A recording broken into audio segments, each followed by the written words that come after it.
Hello everyone, and welcome to another Peaceful Solution Character Education Program Workplace class. We are going to be finishing off Chapter 2 tonight, but before we pick up where we left off last week, I want to kind of just refresh our memory of what we went over. We went over about, as we're going over the workplace, but we went into deeper how self-control, in order for there to be self-respect, you have to have self-control.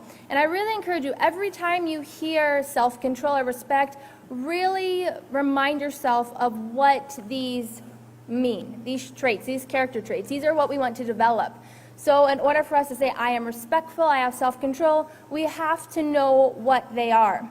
So as we go through this with our students, every time you come across, let's say the word respect, go back to page 12 and go over what respect is. So you're keeping it in mind what the trait means. Also on page 44, we talked about the Detective North. And the teacher, when she ended last week, we went over the questions. And if you look at this the last paragraph, it's the second to last sentence. It says, learning the whereabouts of the victim was a detective's only goal at that moment. Now I want you to think about that goal and then remember what Detective North did. He injured that person. And she went over how some cases actually get dismissed because the detective didn't follow the rules. But as we went over, the detective, his reaction was a reaction without self-control. But was his intention, was his goal in the situation to tell this person what they did wrong? No. His goal was to find out where the victim was. And I think that's something we really need to keep in mind as we go through our interactions and situations with others. What is our goal? Is our goal to tell them what they did wrong, or is our goal to work alongside with them? We have authority figures we can go to, always, depending on what our role is, where we're working. So I'd like everyone to turn to page 28 before we go forward. So if you notice on page 44, it has a scenario and then the questions. Underneath the questions, you can write, read page 46. So if you go to page 28, under those questions, you'll write, read page 46. So after you ask those questions on page 44, page 45, you'll want to read page 46. I hope that's clear. So procedure 10 tells you to do page 44 through 45, so you'll read that and the scenario, read the questions, and then you'll do page 46. Just make sure everyone understands. So let's go ahead and go to page 46. And it says, self-control enables you to treat others the way you want to be treated, regardless of personal circumstances you are dealing with or the stress you are under. And I underline that because that is really an important thing. And we'll understand more in the next sentence why. So it says, with self-control, you can make right choices even in the most emotional situations or under pressure. There is no justifiable reason to lose your self-control.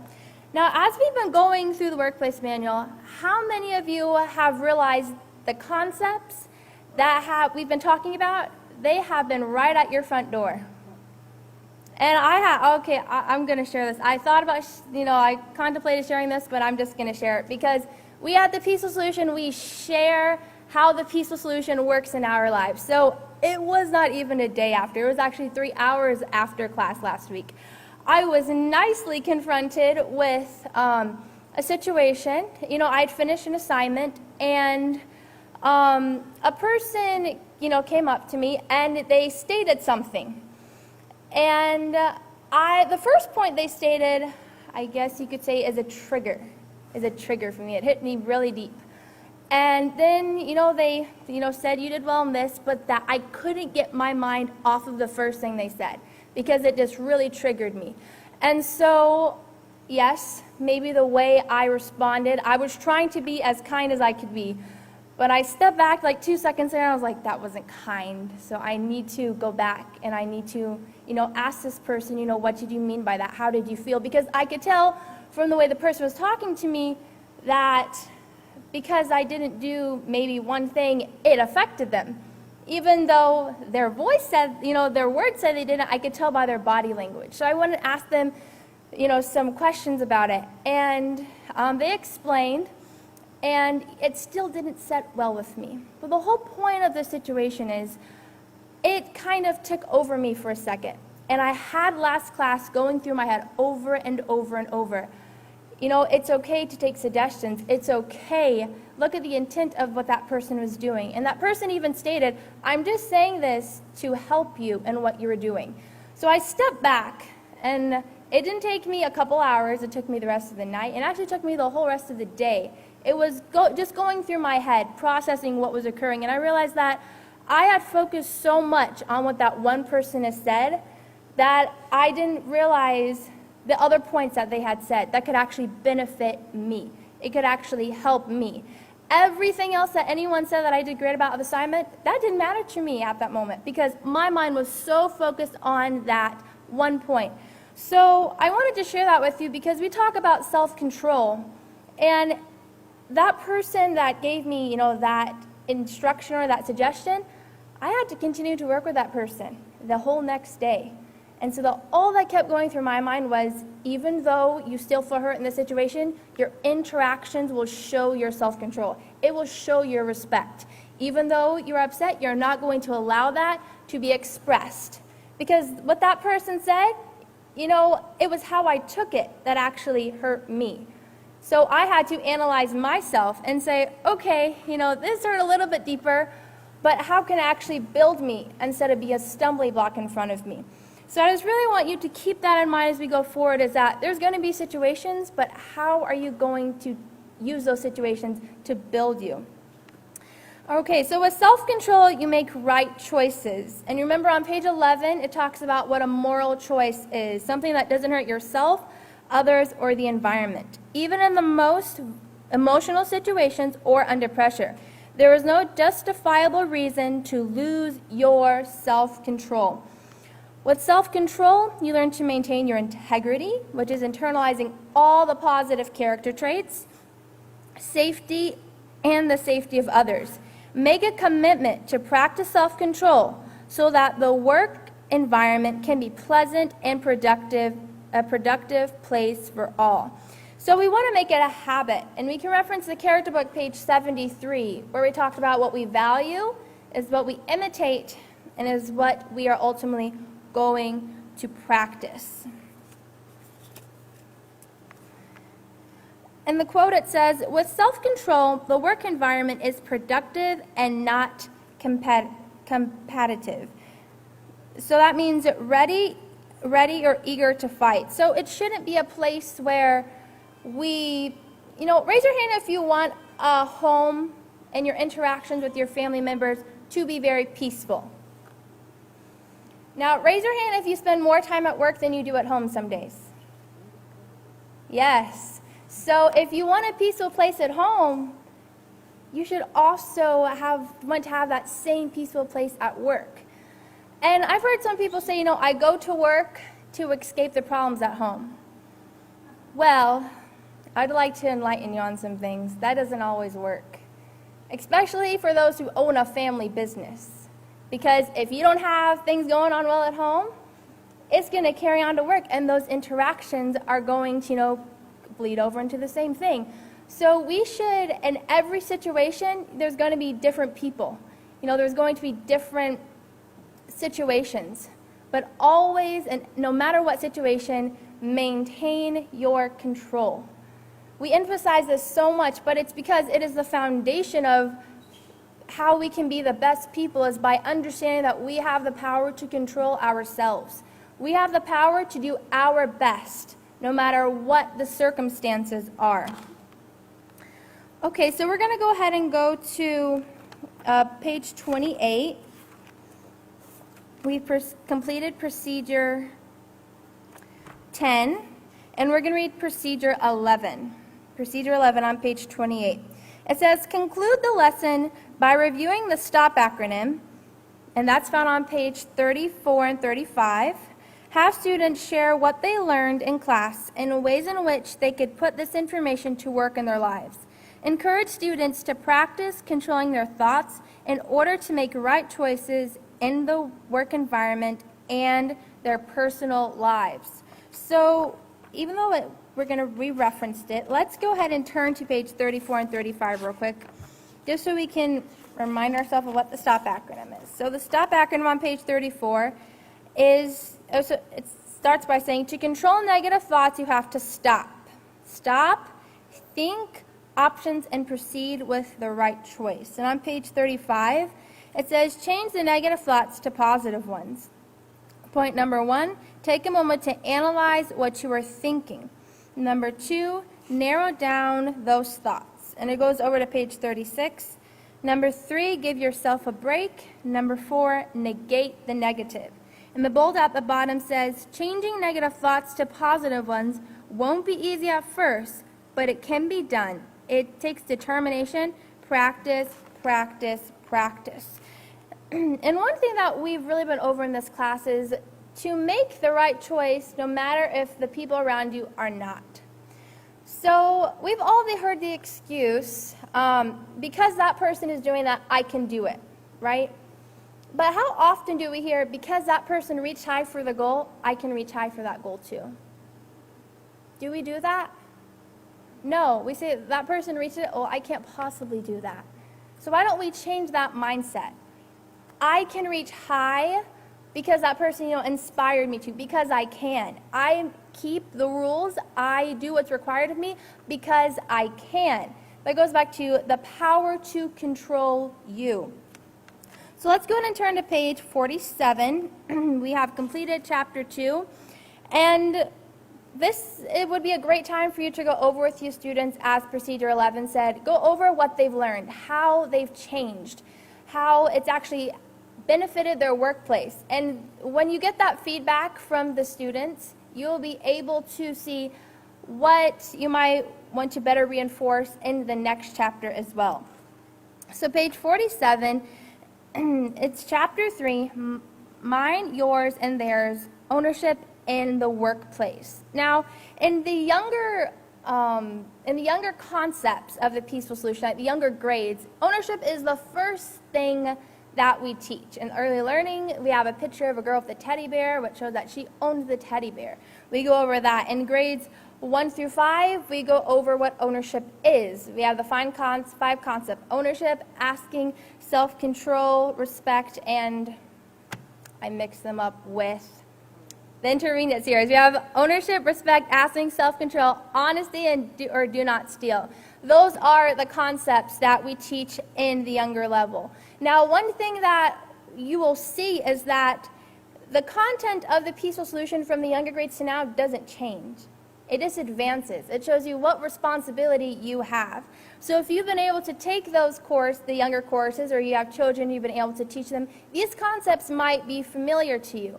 So it doesn't mean that, we should skip these, but we should really take hold of them and see, how can I better change? Or how can I change for the better? Now, a lot of things that we cover in this chapter will be from the character unit on page 10 and 11, where it's entitled, What's Mine is Mine and What's Yours is Yours. So on page 47, it says, a lack of respect for the concept of ownership in the workplace can be frustrating and can cause conflicts and hostilities. And just to bring back to mind what respect is, on page 12, it's to value others as important as yourself and to allow that to show forth your actions and attitudes.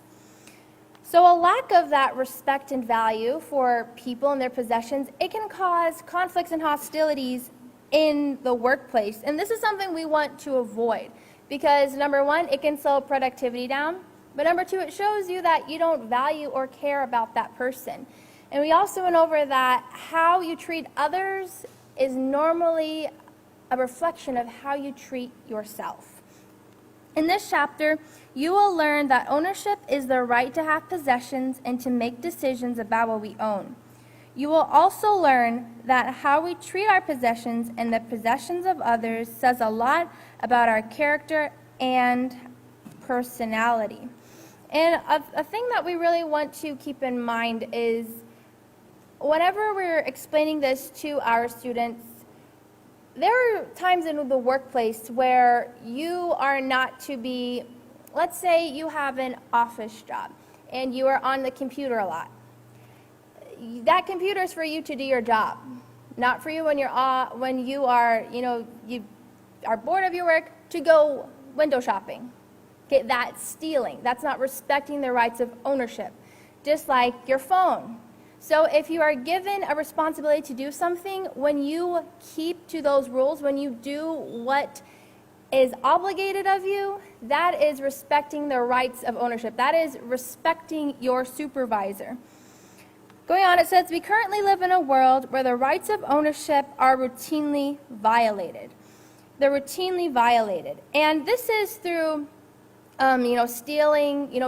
stealing not just merchandise, but also whenever you don't do your job, I'm trying to think of the proper phrase, whenever you don't, basically whenever you're on the clock, you've checked in, and you're doing your own thing.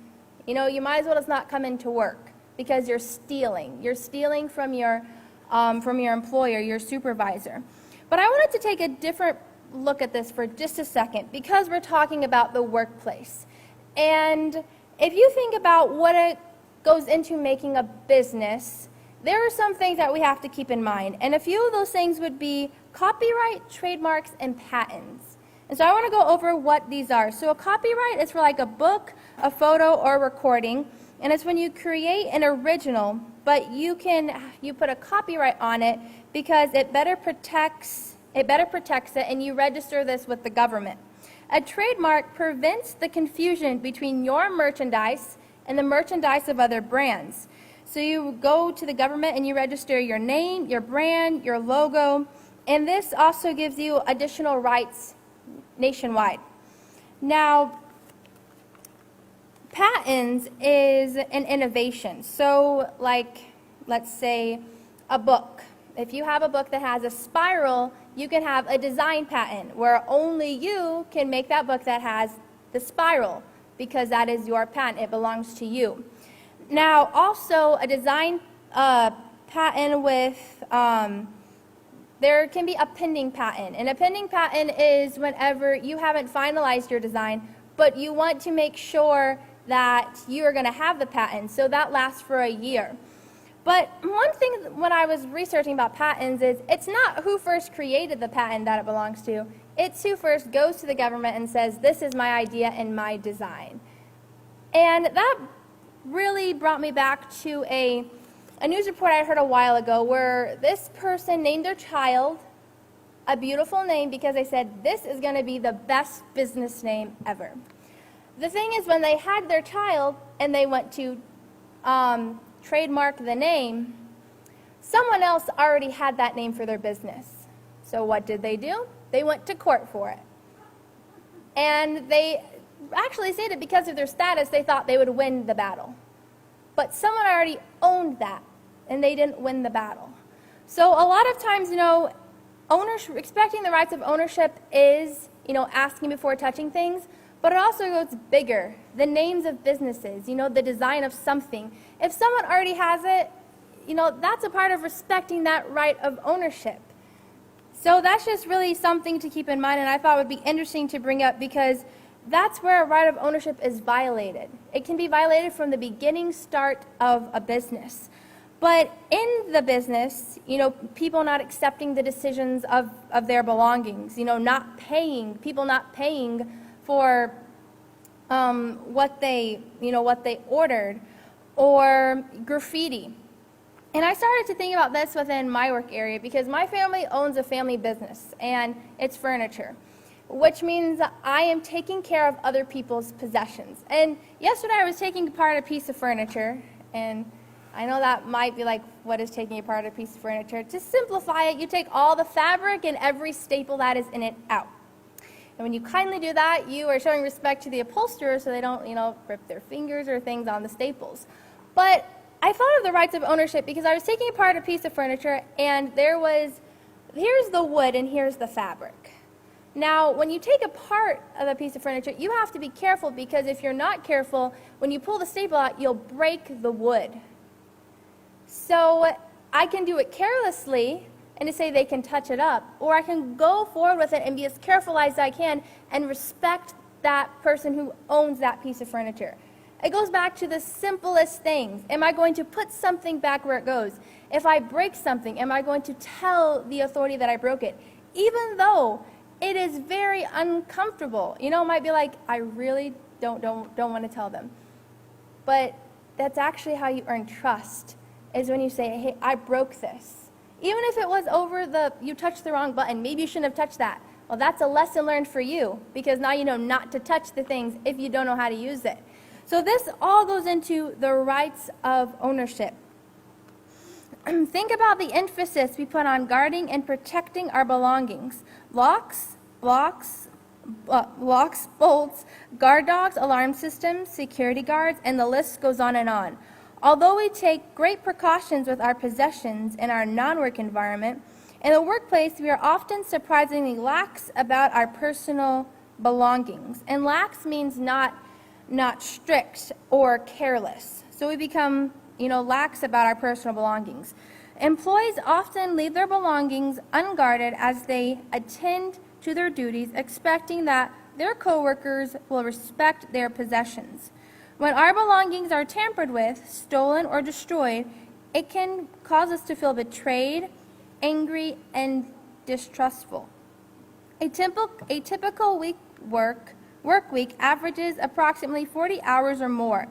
40 hours or more in an environment where there is distrust can be tense, stressful, and conflictive. And this really, it's a everybody thing, but as the owner, make sure that you have your name on your belongings. This is something we cover back in the younger levels. How I differentiate my stuff from yours. It could be the color, could be the name on it, a distinguishing mark. Put your belongings in one place where they go. Because yes, it's not right for someone to go and touch your belongings either.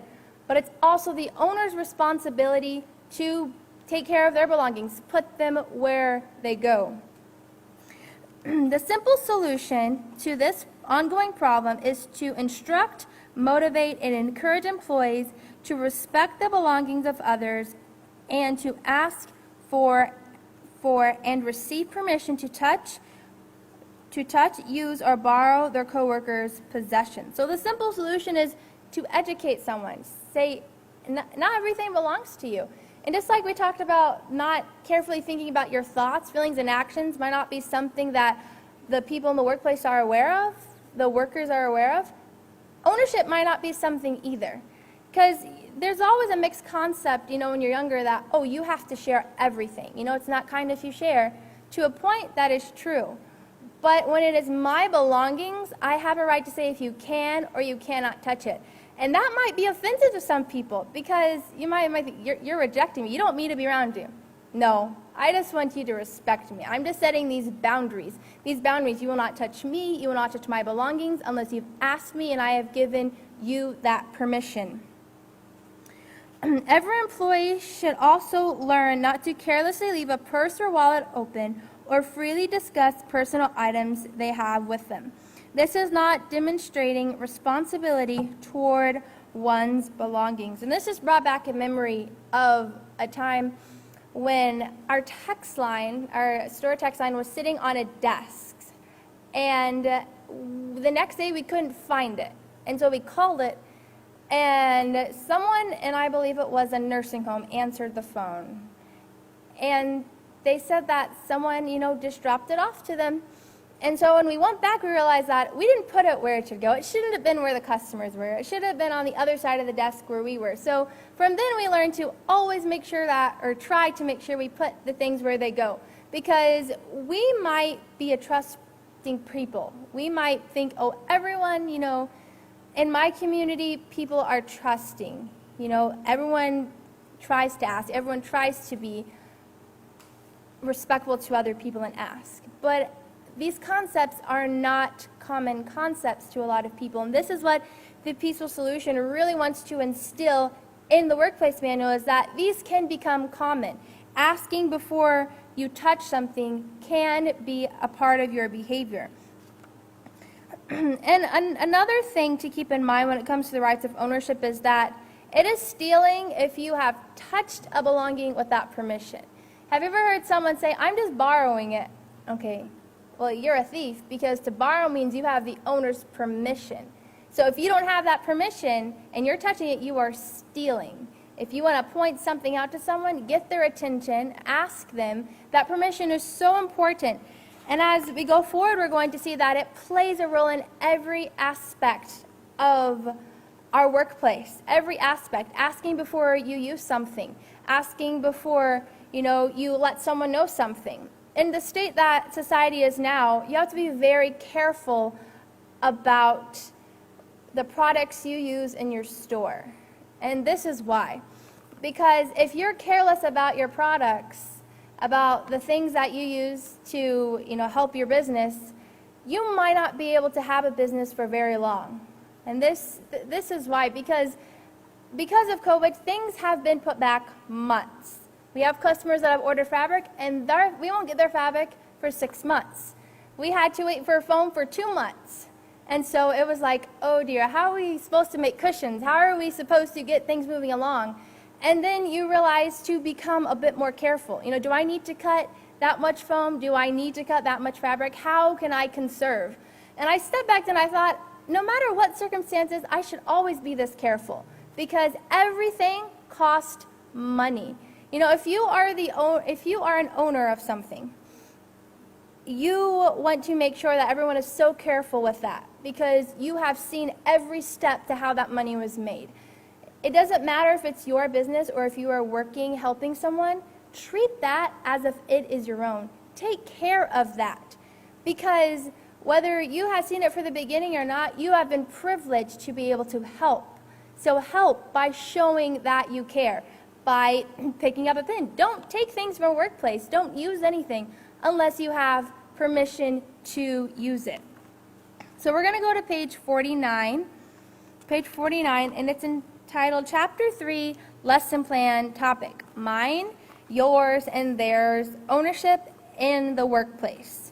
The purpose and objective is that students will learn the importance of ownership. They will appreciate the awareness of ownership in the workplace. And I underline that word awareness, because we're making people aware now. And when you're aware, everyday interactions are going to pop up into your mind. Did I ask to use this? Am I taking care? Am I putting this pin back? Number 1, it says, review the previous lesson by asking the following lessons. What is self-control? Self-control is not yielding to impulsive thoughts or actions.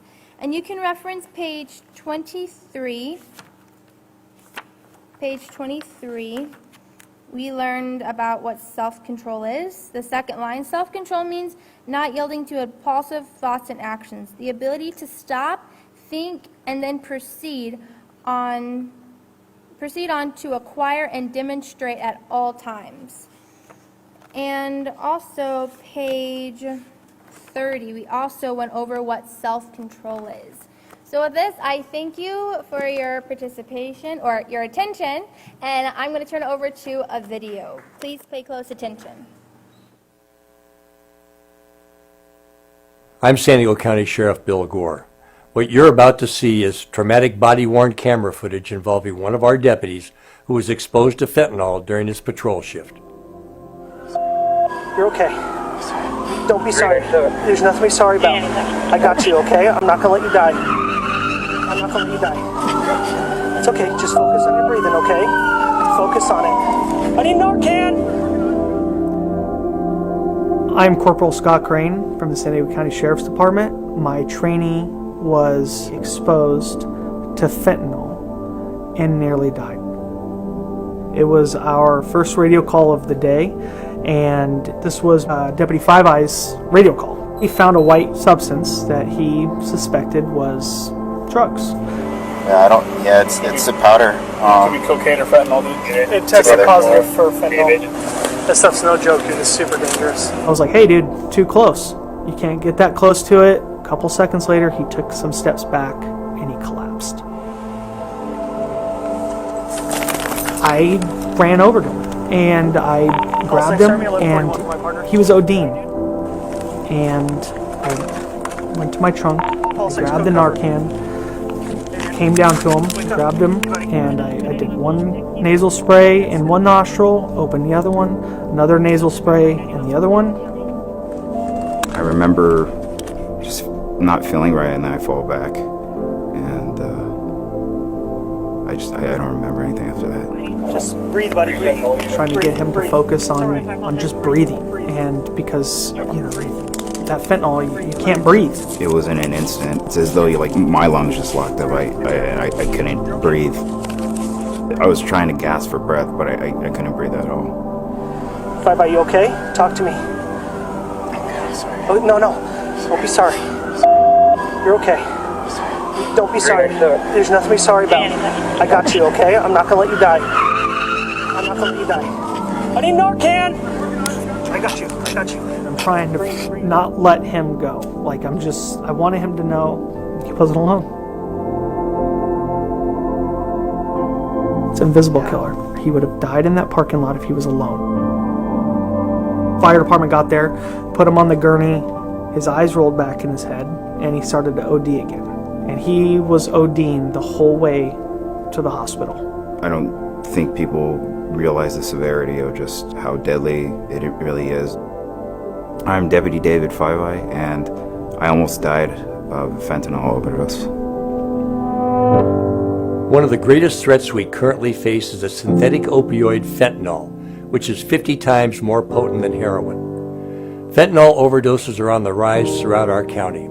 Every day, deputies recover fentanyl in our communities, and the county jails are not immune either to the dangers of this drug.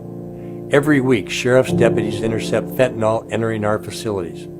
When inmates overdose on fentanyl smuggled into our jails, deputies and nurses are saving dozens of lives every month by administering naloxone, a medicine used to rapidly reverse the effects of the overdose.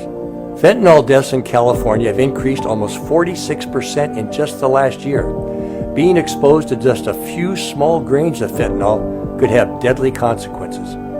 The dangers of fentanyl are real, and this drug is killing our communities.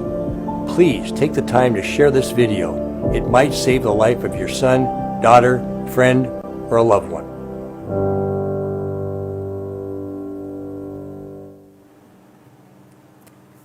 Great afternoon. How's everyone doing? I hope you were having a great day. I have. Please give Tori a hand. She did an excellent job. She's an excellent teacher. So we are on chapter 3, and she began reading procedure 1, and she asked, so what is self-control? Self-control is not yielding to impulsive thoughts and actions. And she asked us at the beginning of her class that every time we're teaching, we want to remind people of the definitions of these traits. Because we need to, as teachers, we're training other teachers to train staffs, to train companies. And we all have to be in agreement of what the definition of self-control is. What is the definition of respect? And why is it important for those to exist in our workplace?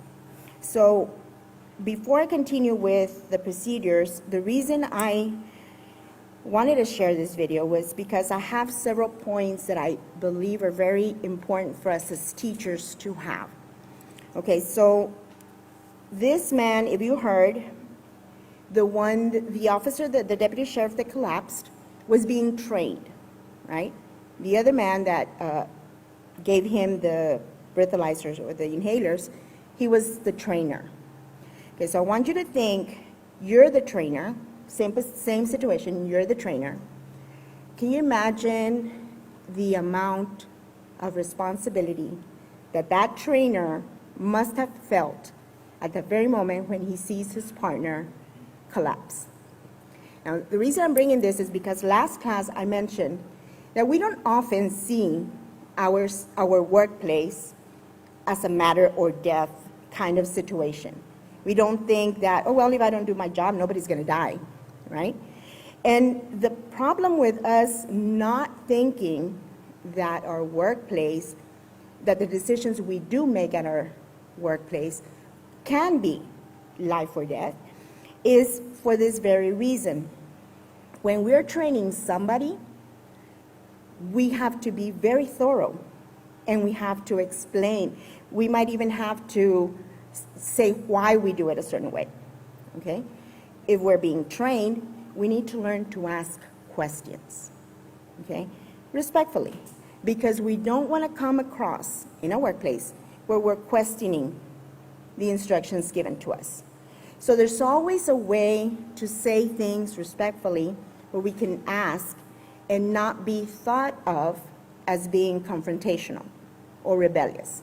Okay, so we really want to learn these things because we want to be able to tell people when we're training them, this is what you look for. And this is how you respond if you have this kind of situation. Now, did you hear what the trainer told him? Okay, first of all, he collapsed and he started saying what? Do you remember what he was saying? Did you get to hear?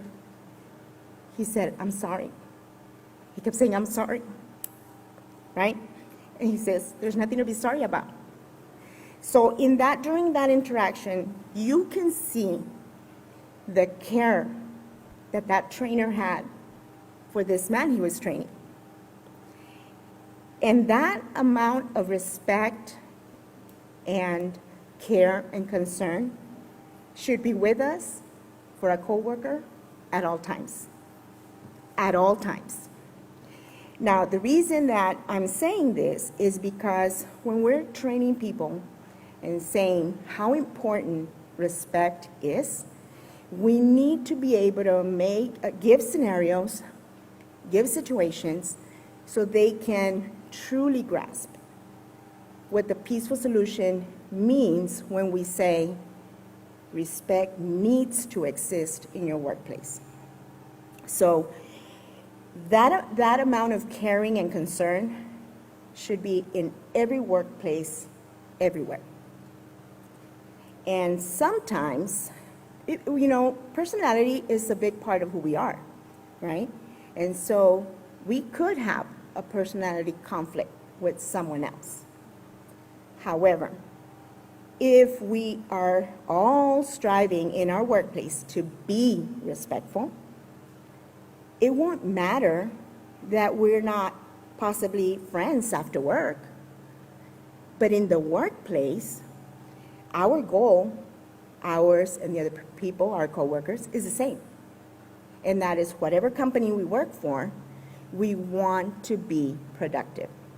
So Tori was mentioning about stealing, ownership, and that's part of it. Now, right now in society, you see a lot of things, and we, as Peaceful Solution instructors, need to be able to point these out so people can really understand, because a lot of the times, we can think people know or understand. So one thing, and I'm about to go to another point before we continue. Okay, so President Theodore Roosevelt, he used this phrase. He said, "No one cares how much you know until they know how much you care." And that's the truth, okay? Sometimes we don't realize the amount of emotion that goes into being positive leaders. Yes, because we have to have that sense of care and concern. That's what allows us to communicate effectively, responsibly, and respectfully. So I'm going to mention the phrase, emotional intelligence. And I'm going to give you two definitions. The first one is from the Oxford Dictionary, and it says the capacity to be aware of, control, and express one's emotions and to handle interpersonal relationships judiciously and empathetically. Okay, empathy means to place ourselves in the shoes of another person. When we really like a person, it's very easy to place ourselves in their shoes because they might be our friends, because we're close to them, so we can actually might be able to feel any pain they might be going through. If we have respect for one another, even if we're not friends, even if we're not close, okay, I should still have great respect for my coworkers. And again, sometimes we think that, you know, well, I've got to like you to compliment you, or I've got to like you to support you, or I've got to like you to agree with you. Okay, and that is not true. Okay, so the other definition comes from helpguide.org, and it defines emotional intelligence as the ability to understand, use, and manage your own emotions in positive ways, to relieve stress, to communicate effectively, to empathize with others, to overcome challenges, and to diffuse conflict. So I'm gonna give you several scenarios right now, okay? And I want you to believe me when I tell you that it is connected to what we're about to cover in this chapter. So sometimes we think certain demeanors, attitudes, or behaviors belong to a certain group of people. So when I was teaching at this high school, I was the department chair, and I had 6 teachers and tutors under my supervision. So we got along really great. We had great rapport with one another, so we always sat together in meetings, things like that. So this day, once a month, we would have staff development, and we would have breakfast and lunch together in the same room because we would be working throughout our breakfast and lunch. So this one day, there was a lady that I am guessing that I must have verbalized that I didn't like her very much. I must have, because like that, my whole, team, this is what they said. So I get up to go get my juice, and there's this lady that I didn't really trust her. That was more of the thing. I didn't trust her, so I really tried to stay away as much as possible. So I was walking towards the table to grab an orange juice, so was she. And when she walked in, I noticed that she was wearing this color. And she looked stunning. She looked beautiful. She was glowing, right? So as we both approached the table, I said, you look really great. I said, that color looks really great on you. And she said, oh, thank you, As I turned to walk back to my table, all of my teachers are looking at me like this. And I thought, why are they looking at me like that? Like you could see anger. I'm like, what did I do? Why are they all looking at me like that? So once I get to the table, I said, is everything okay? He says, I thought you didn't like her. And I said, who? The one you complimented right now. I said, and I'm like, okay, so what's the point? Like, I didn't understand, so why are you saying that? He says, and then another one speaks up, and she says, I think that's hypocritical. And I thought, okay. So I said, let me point out something. I said, let me take a moment and point out something. And I gave the definition of hypocrite. I said, a hypocrite is a person who acts in a way that goes against what they claim to believe. Okay, that's a hypocrite. Okay, so let's say I say, violence should never be used, and then the next day I come out on the news because I assaulted somebody. Okay, that's a hypocrite, right?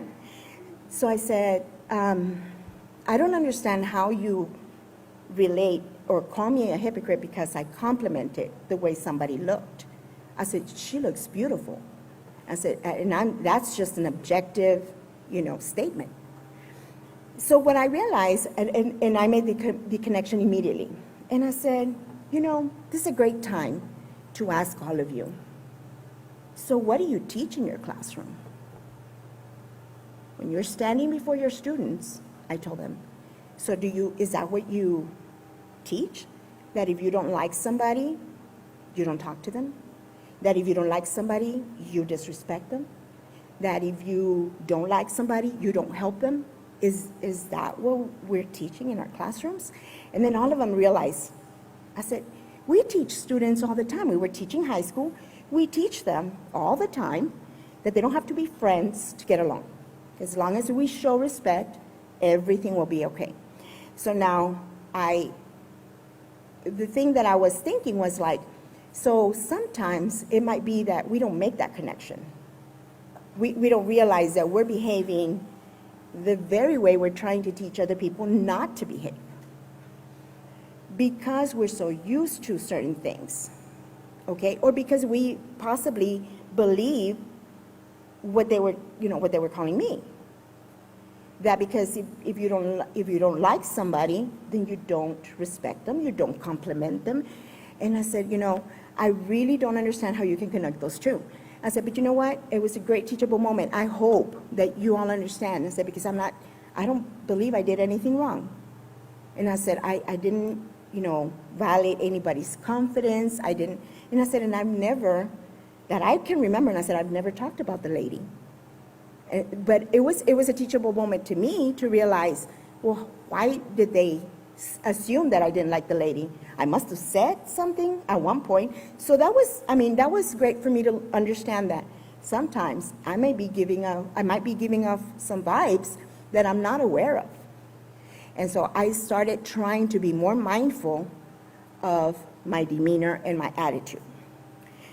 The definition of respect, and I have the overhead, I know, and that's something that I carry a copy of that with me because it's a great reminder. Now, as teachers, I really want us to understand what being respectful truly means, that we repeat it over and over, because I want to mention, let me go to the other. It says being respectful. I always break it up in parts as a teacher, and I explain, because they're not just words.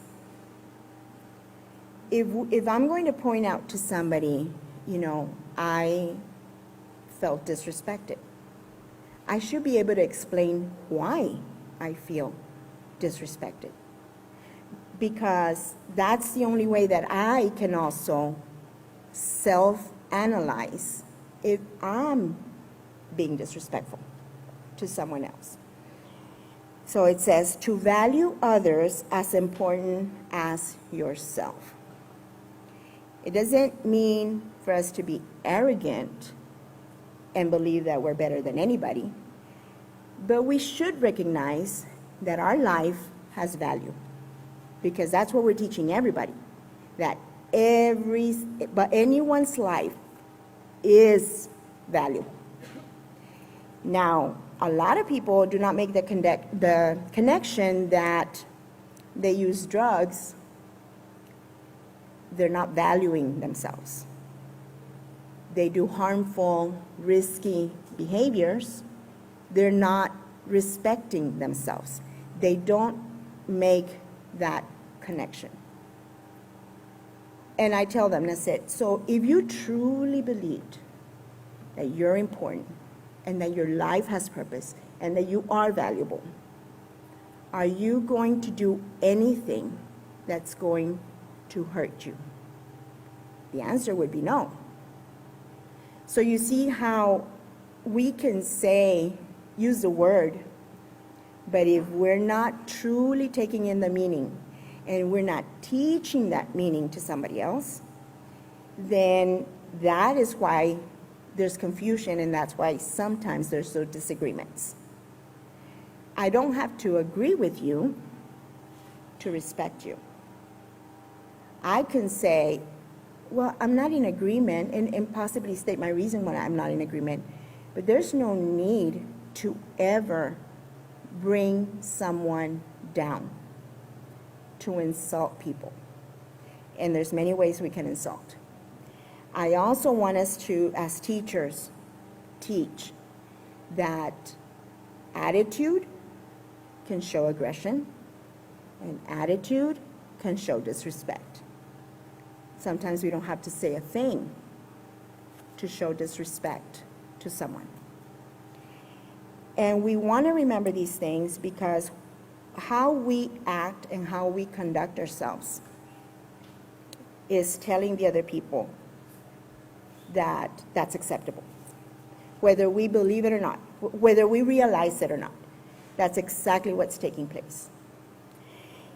The trust that our students develop in us is because they have to see us not just talk the talk, they have to see us walk the walk. So another point that I want to make, possessing knowledge does not automatically mean that we have developed our ability to teach.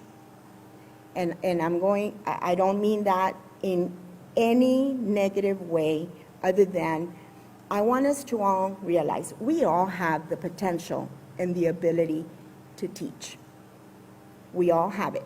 We can all develop our strengths and become better teachers every day. We can. But we must be aware that just because we know something does not automatically mean that we will know how to teach it. Okay? I'm going to give you an example. When you're in college and you're studying to be a teacher, the third year, you're still doing all your courses. So if I'm going to be a math teacher, then I'm taking all these math courses. Okay? But then you do 1 year of the educational part, which teaches us how to teach our knowledge. So that is where we learn about how people learn. And we need to know how people learn because that makes us more effective teachers. If I know that you need a visual because you like to visualize things, then I'm going to use a lot of overheads. And that's the responsibility of the teacher, to find out how do our students learn so I can teach you how you learn. And if we're really effective teachers, we are going to do anything and everything we have to do to become that great teacher to that student. Okay? So that is where the importance of us developing our emotional intelligence.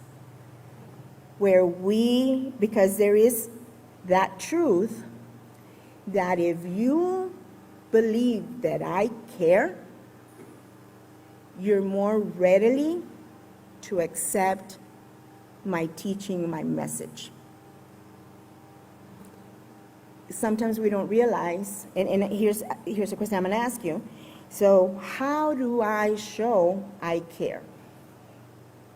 Is it by me saying it? I care a lot about you. Well, I mean, it's nice to say it, and I'm sure people appreciate if we say it. But then there's another part, which goes to the second part of the definition of respect. Respect says value others as important as you do yourself. And so the first part requires us to recognize the value in ourselves. And when I do that, then I have to remember that all of you are just as important as valuable as I am. The second part says, and let that show in your attitudes and actions. So that means that if I respect you, it's going to be visible. That can, if we're not mindful and if we're not thoughtful, we could miss that part. In our mind, we can think we're showing respect. We might think that we didn't disrespect anybody. But if someone tells us, which takes me to my other scenario, that we're having a staff meeting. It wasn't in my school, it was somebody else, and the teacher came to ask me. So she says, we're having a meeting, there's this very long table, and there's a signing, so I signed in, and the person that was on the opposite side of the table asked me to pass the clipboard that had the list so they could sign in. So she tossed it. Right? She tossed it. And so the teacher looked at her and she says, "That was rude." Right? And so the teacher says, "Did I do anything wrong?"